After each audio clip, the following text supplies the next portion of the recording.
ഇന്നത്തെ പണികളൊക്കെ കഴിഞ്ഞിരിക്കുമ്പോൾ ഒരു അച്ചാറിടാമെന്ന് കരുതിയിട്ടോ. അതിനായിട്ട് വേഗം തന്നെ ഉരുളി ഒന്ന് ചൂടാക്കിയെടുത്തു. അതിലേക്ക് എണ്ണ ഒഴിച്ചു. ഇഞ്ചി, കറിവേപ്പില, പച്ചമുളക് ഒക്കെ ഒന്ന് വഴറ്റിയെടുത്തേ. വെളുത്തുള്ളിയും ചേർത്തിട്ടുണ്ടായിരുന്നേ. പിന്നെ പൊടിച്ച കടുക് ചേർത്തൊന്ന് വഴറ്റി.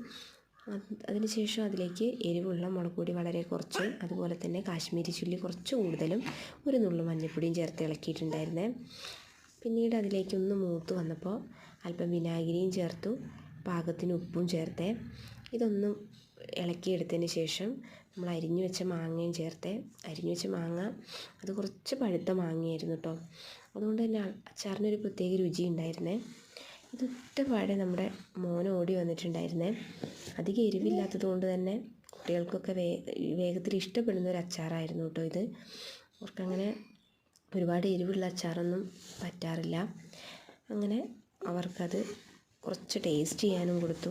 അതോടൊപ്പം തന്നെ അത് കഴിച്ചു കഴിഞ്ഞപ്പോൾ തന്നെ അവന് ഒത്തിരി ഇഷ്ടപ്പെട്ടു കേട്ടോ.